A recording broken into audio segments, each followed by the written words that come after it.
When it comes to real estate, Haney Realty and Property Management is the team you can trust. Our extensive knowledge of the market and industry allows us to help our clients with any real estate need. We know how to get results. So whether you're looking to buy, sell, or rent, let us put our expertise to work for you. Call us today at 931-347-9150 or visit haneyrealtypem.com to learn more. Haney Realty and Property Management. If you're looking for a new job, let M&M Staffing be your guide. With over 20 years of experience, we know how to connect great people with great opportunities. We work with over 80 companies, so we're sure to find the perfect job for you. Our team is dedicated to helping you succeed, and our high customer satisfaction rate proves it. Ready to get started? Visit us at mnmstaffing.net or give us a call today at 931-347. For over 50 years, PES Energize has been proudly powering our community in Pulaski and Giles County, Tennessee. We're more than just an electric utility. We also offer internet, TV, and phone services. Our commitment to our customers and our community is what sets us apart. We're dedicated to providing safe, reliable, and innovative services. At PES Energize, we believe that serving you is a privilege. We're here for all your energy needs. Visit PESenergize.com or call us today. The Natural Gas Department of Pulaski is here to help you save money. Natural gas is safe, efficient, and cost-effective. It's up to 50 to 60% less expensive than electricity for home heating. Plus, it's clean and efficient, so you can feel good about your choice. Call us today for service or visit our website to learn more. Make the switch to natural gas and start saving today.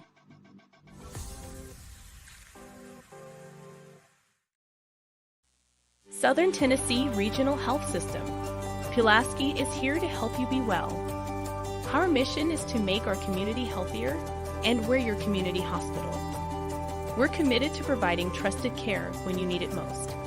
From wellness checks to emergencies, we're here for you and your family. Visit us today at southerntennessee.com or call 931-363-7531.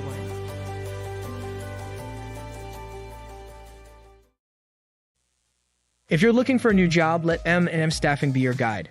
With over 20 years of experience, we know how to connect great people with great opportunities. We work with over 80 companies, so we're sure to find the perfect job for you. Our team is dedicated to helping you succeed, and our high customer satisfaction rate proves it. Ready to get started? Visit us at mnmstaffing.net or give us a call today at 931-347-4255.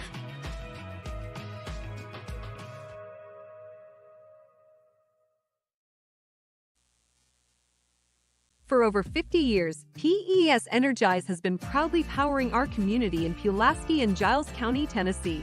We're more than just an electric utility. We also offer internet, TV, and phone services. Our commitment to our customers and our community is what sets us apart. We're dedicated to providing safe, reliable, and innovative services. At PES Energize, we believe that serving you is a privilege. We're here for all your energy needs. Visit PESenergize.com or call us today.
Father, whether living or non-living. Father, we always like to start off our prayer by thanking you for being here, right here amongst us. Because, Father, you did say in your holy divine word, where two or more gather, you'll be somewhere in the mix. And we thank you for that, Father. But I also want to thank you for laying us down last night and waking us up this morning. Father, you invited us into another one of your glorious, which is the day we have before us. But also, Father, this is a day we never see again. And Father, I want to thank you for this great country, a country that we recognize as the United States of America, a country where we can freely and openly worship you without fear of prosecution.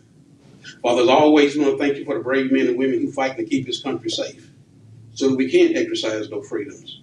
And Father, as we go forward today in this meeting, we pray that everything we do here be well pleasing in your sight. In the name of the Father and Son, we pray. Amen. Amen. Join me in the pledge. I pledge allegiance to the flag of the United States of America and to the republic which stands one nation under God, indivisible, with liberty and justice for all. Thank you. Thank you, Mr. Massey. Thank you, Mr. Miles. Yeah, thank you, Reverend. He wore the outfit. Hang on. Rewind. It's cut off now. It's going blank. I think on the chair, you got the Mac touch. Never turns it on.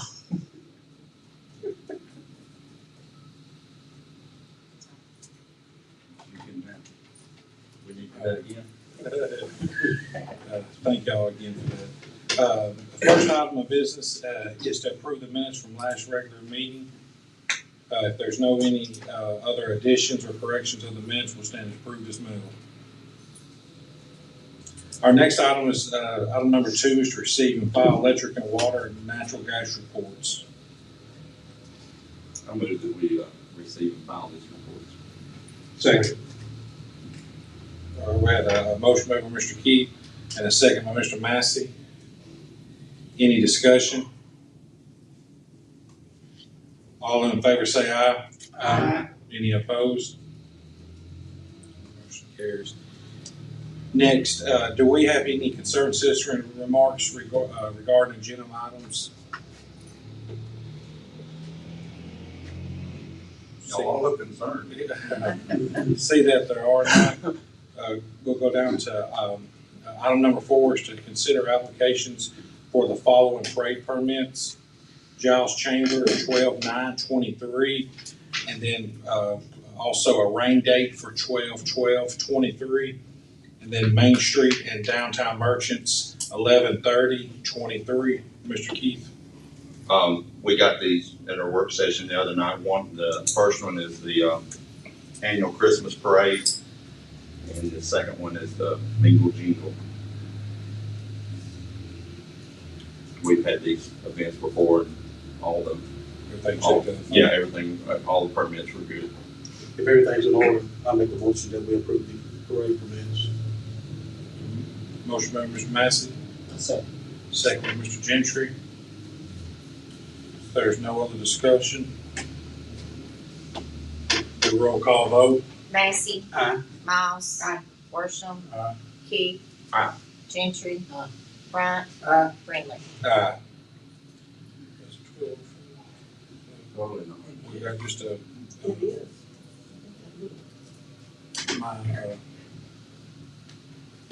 start this public hearing 12:05. Give us just a second. Do we have Alderman Massey sing for us? He can. He can. But Chrissy's what sings out, I think it is. I don't think our charter allows for that. Yeah.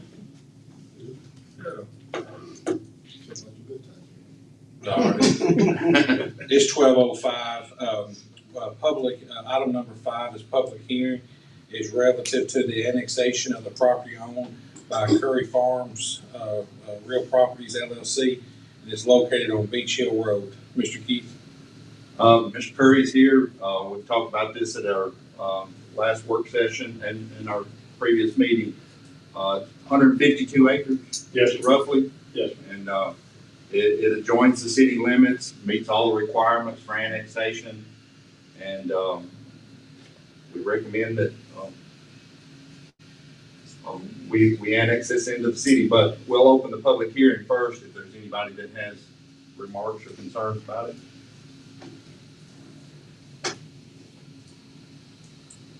Well, I make a motion that we annex this property into city limits. Let's close the hearing. I'm with you. Yeah. Well, seeing that there are none, any remarks, we'll close that. Item number 5A is to consider ordinance on second and final reading relative to annexing reference property for Curry Farms LLC. Yeah, I make a motion that we annex. And I'll second that. We have a motion made by Mr. Massey, we have a second by Mr. Bryant. Is there any other discussion? If not, roll call vote. Massey. Aye. Miles. Aye. Worsham. Aye.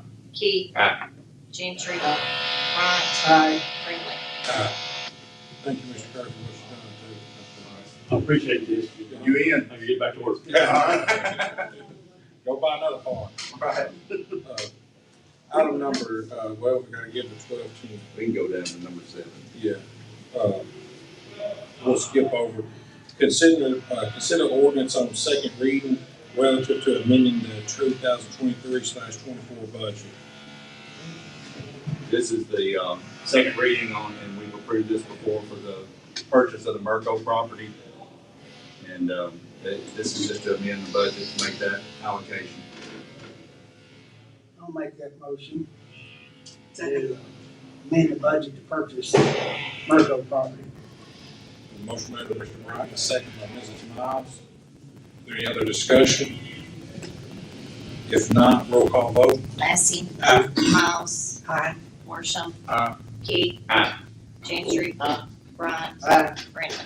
Aye. We jump down to item number 8. Is adopt resolution authorizing the filing of safety partners matching grant for the fire department. Mr. Keith. Our fire chief is here today. He got called out before our work session. Last time I was going to explain this, but this is for personal safety equipment. It's a 50-50 matching grant for the fire department. And this is pretty much, we just got to file it, don't we, Jamie? So I would recommend that we authorize the filing for the grant. Second. We have a motion made by Mrs. Miles and a second by Mr. Massey. Is there any other discussion? If not, roll call vote. Massey. Aye. Miles. Worsham. Aye. Key. Aye. Gentry. Aye. Bryant. Aye. Brindley. Aye. Item number 9, adopt resolution authorizing the filing of grant for a ladder truck for the fire department. Mr. Keith. And again, Jamie, you shared this one with us. I know basically, but you didn't get a chance to tell us before. Everybody got a red folder last week.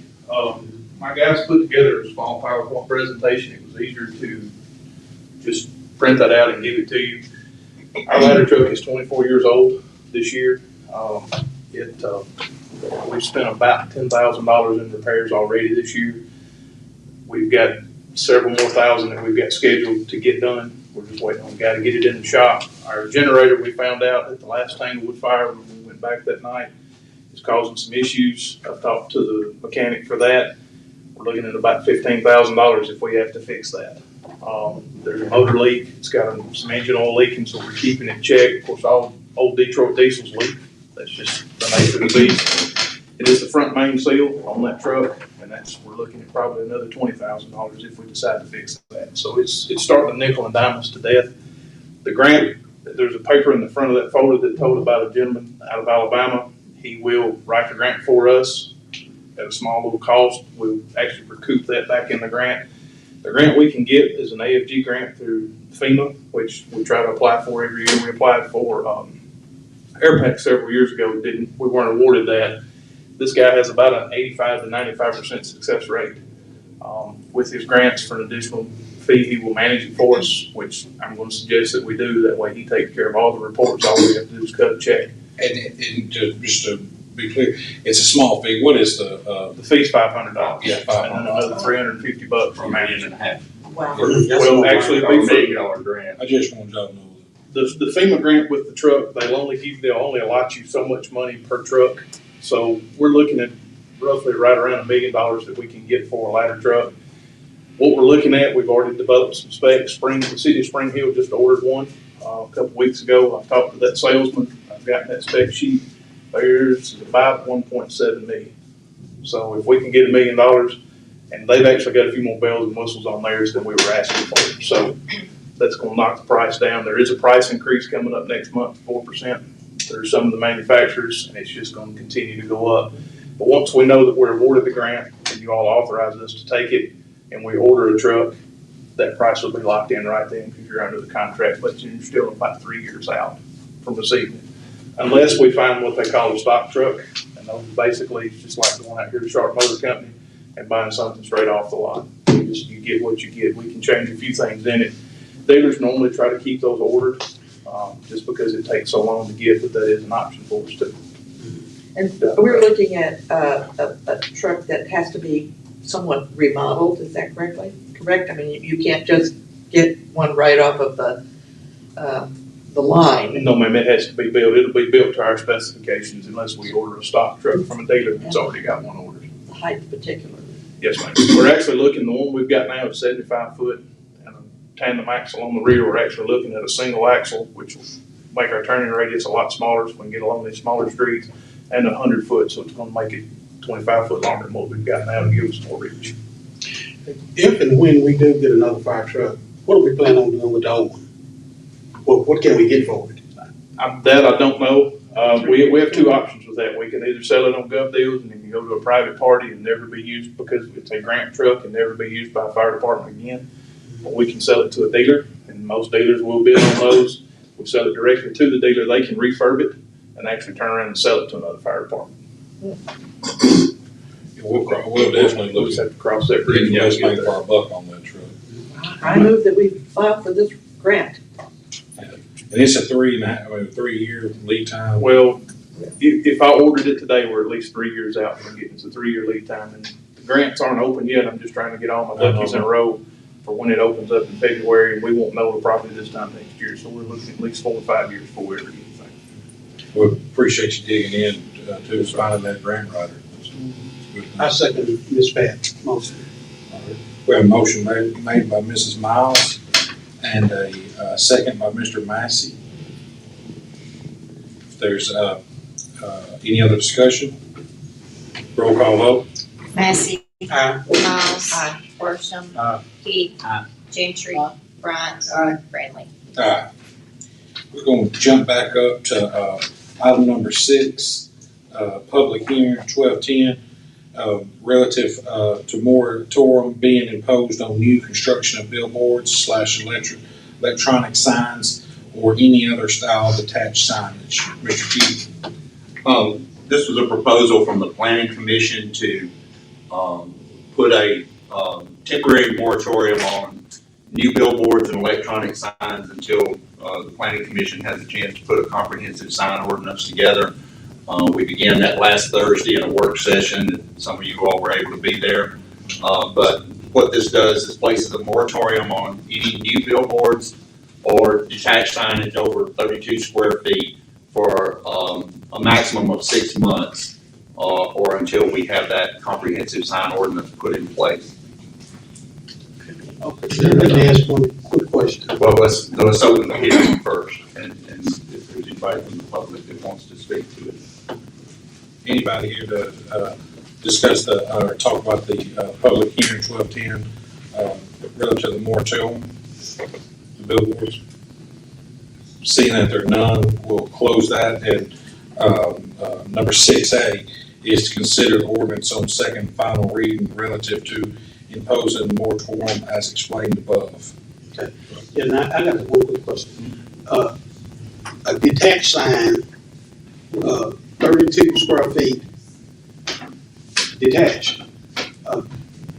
do anyone have to get a bill for that? If it's gonna be a permanent sign, yes. But detached. Part of, and I should have mentioned that again, part of placing this moratorium is also included adding a permitting of any sign, any new detached sign that is a permanent sign. So if it falls under the temporary category, it doesn't have to have a permit. But if it's going to be anchored in place or a foundation of any kind of detached sign, it has to have a permit. Okay. And that will be explained more clearly in the ordinance as we work through that, the permitting process. But in the meantime, what this does is allows us to make sure that they're being put in place right, and they're not in line of sight or anything, and that's going to be inclusive in the ordinance itself. Was this, I'm sorry, didn't mean to interrupt you. Well, just take for instance, the restaurant that's going in Long John Silver's place, will he have to have a permit to replace that sign? No. It's already foundation and in place, and all he would be changing would be the facial. So it's anything new. Okay. Now, the 32 square foot is basically a sheet of plywood. Now, if there's a new business going in, so there's a new restaurant going in that has a corporate logo, their signage will be included in their what goes before the planning commission for the site prep and site approval. It will be included in that, and there'll be provisions made for that.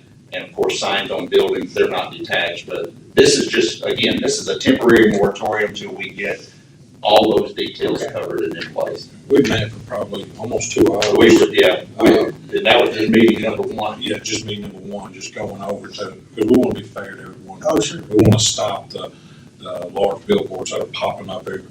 And part of that conversation to justify the moratorium is, of course, any of you that have been up the north end see the big yellow signs that say "Rent Me" that have been there for a while.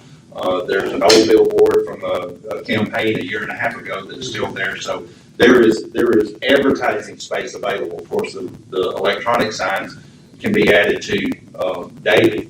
So there is plenty of advertising space available for anyone that wants to use a billboard. All that space is available. So there's no need for more. We can justify the moratorium and even maybe going forward a saturation site because there's so much available. I've had a number of people, I can at least count on both hands, the number of people that have come up to me and said, this is a good thing. And someone said recently about the Rent Me sign, they say, renting these big signs anymore is getting to be a stigma against the people who rent those signs because they're just too big. These are among the comments that I have heard in regard to the sign. So this is something that we needed to do, and apparently a number of people in the public are feeling the same. Well, and obviously no one here to speak against it, so And I would say that we move forward and do this. Yeah, if I heard it right up there in our meeting, was Thursday. Yeah. That all the temporary signs that's placed out in front of businesses and everything, they gotta go inside and ask the owner from now before they place them there. Well, again, that's part of the ordinance hadn't been finalized, but we're really going to work hard to do as much of that as possible to clean up the. Cause it looks a mess. Right. That's what we're trying to do is clean it up around here. Visual pollution. But, so anyways. So we're, at 6A. 6A, consider ordinance on second and final reading relative to imposing moratorium as explained above. Yeah, so moved. All right, we have a motion by Mrs. Miles. Second. Second by Mr. Massey. Any other discussion? If not, roll call vote. Massey. Aye. Miles. Aye. Worsham. Aye. Keith. Aye. Gentry. Bryant. Aye. Brentley. Aye. Going back down now to item number 10 is to adopt resolution relative to the personnel policy. Mr. Harrison explained the other night that the majority of this personnel policy, and it's quite large, MTAS, Municipal Technical Advisory Service, that is a great assistance to municipalities, has reviewed this. They've updated it. There's a large section on different harassment, non-harassment policies that is incorporated in here and added to. And there were the majority of the rest of it was updating some language and then bringing our overtime pay policy into line with the state policy in regards to how that's handled. And we had initially talked about doing this as an ordinance, but talking with Mr. Hoover earlier today, because it's a personnel policy and it can be in-house, we can adopt this as a resolution to, and it still puts it under the board's authority to adopt this policy, but it lets it be managed and work through our city manager and department heads as a resolution. So it would be our recommendation that we adopt this resolution to adopt this new personnel policy. I would like to relative to the personnel policy, I'd like to see us approve it. I'd like to make a motion to that effect. A motion by Mr. Bryant, And I'll second that. and a second by Mr. Keith. Is there any other discussion? If not, roll call vote. Massey. Aye. Rawls. Aye. Worsham. Aye. Key. Aye. Gentry. Bryant. Friendly. Aye. Item number 11, it brings us down to old business.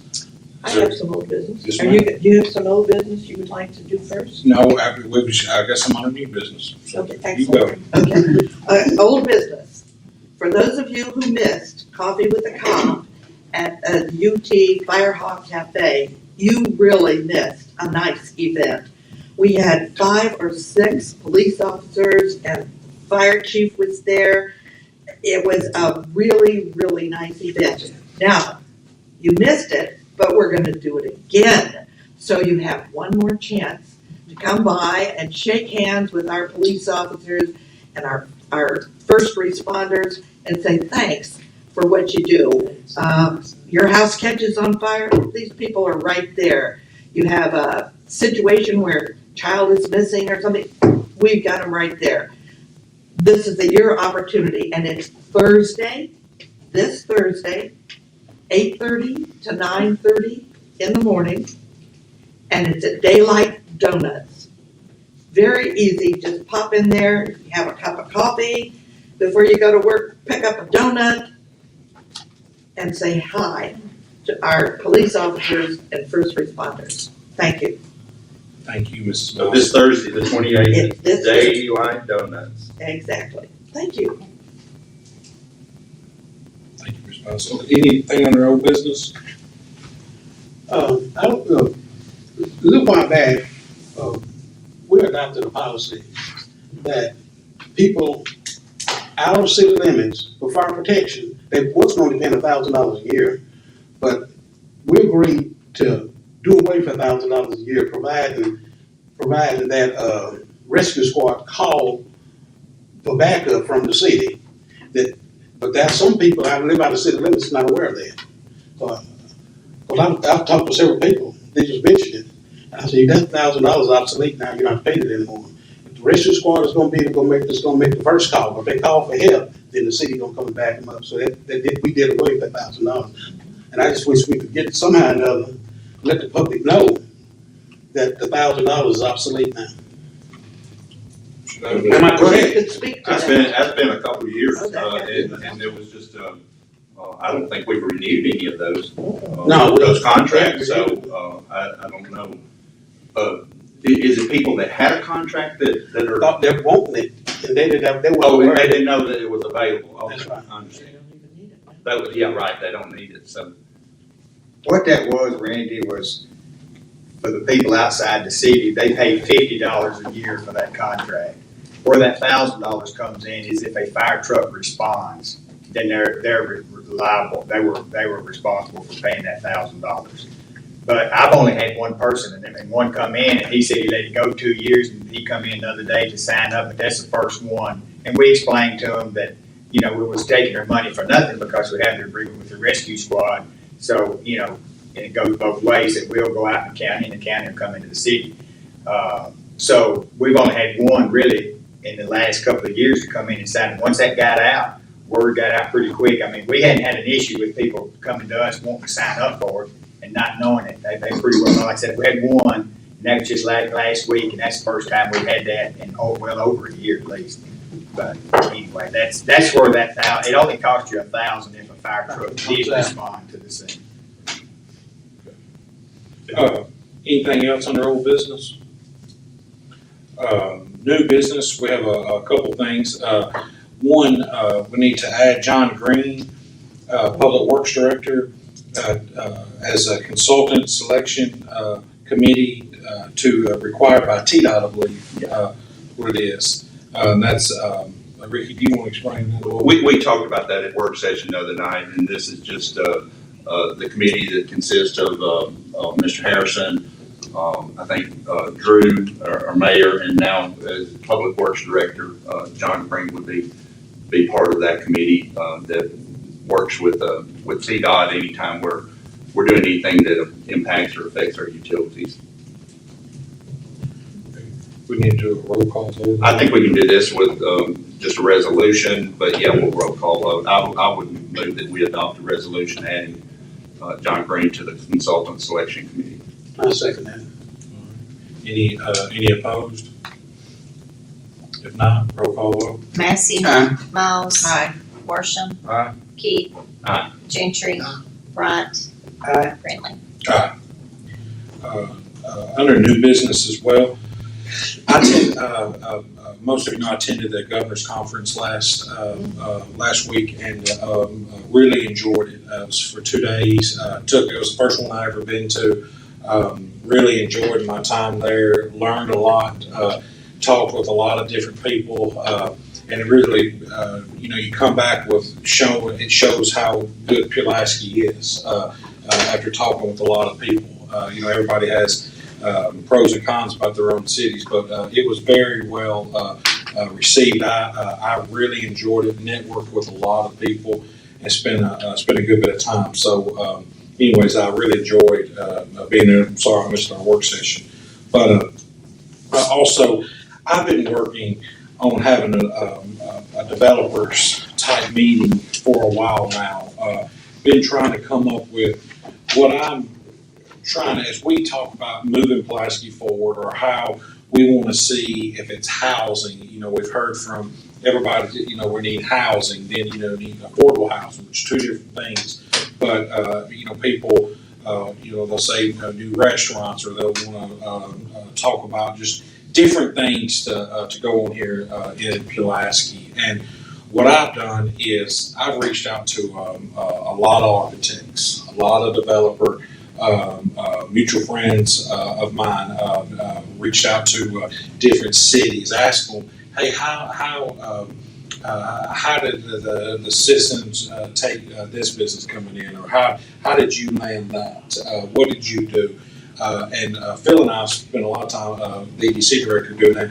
And I've also, I probably was going to tell how many man hours I put in this of just calling and talking with everybody. And so what I would love to, what I plan on doing is they're finishing up the flyers, and I'll get you all the flyers once it's done. It shouldn't be done today, but it's going to be Pulaski, Tennessee Strategic Developers Meeting. And what this is, it's going to be on Wednesday, October 25th, and it would be at 2:00, and it would be hosted at First National Bank in the Giles Heritage Theater. First National Bank is graciously enough to let us come over there. And this meeting is to open all residential and commercial partners with interest in discussing solutions for, again, new housing, affordable houses, commercial ventures, restaurants. This is not a meeting to have people come in and say, well, 30 years ago, you didn't let me do this, or 30 years ago, you couldn't do this, 20 years. This meeting is to put everybody in a room and to move forward and to think, how can we do things if there's a different way to do this. There's no right or wrong answers, but it's getting the people in the room. Again, I've reached out to several residential developers, commercial developers, and they do plan to attend. So I'm going to be reaching out to a lot of people to yesterday afternoon, I spent a lot of time just picking the phone and calling people saying, hey, I know you're not thinking about selling, you don't have your building for sale, but would you sell it? And I'm trying to just think outside the box. So when people come in and they say, well, what's available? What is out there?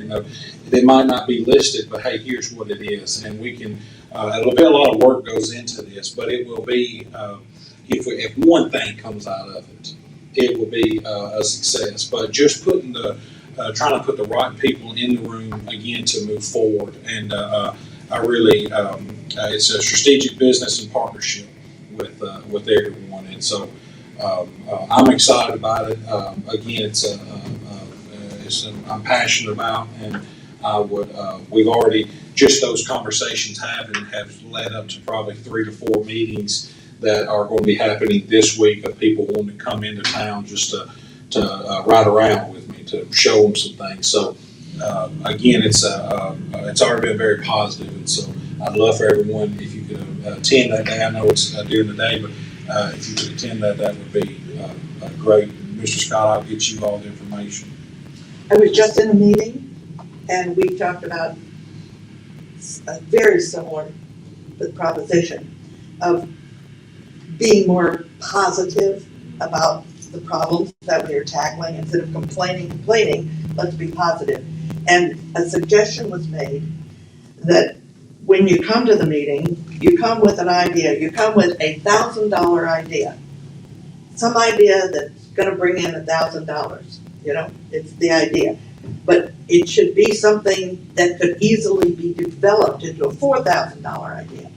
This is the kind of thing where these people could be encouraged to come with a $50,000. Of course, $50,000 is not that much these days, but that's an example. A $50,000 idea for what we could do with their property, this idea, something we need in the city.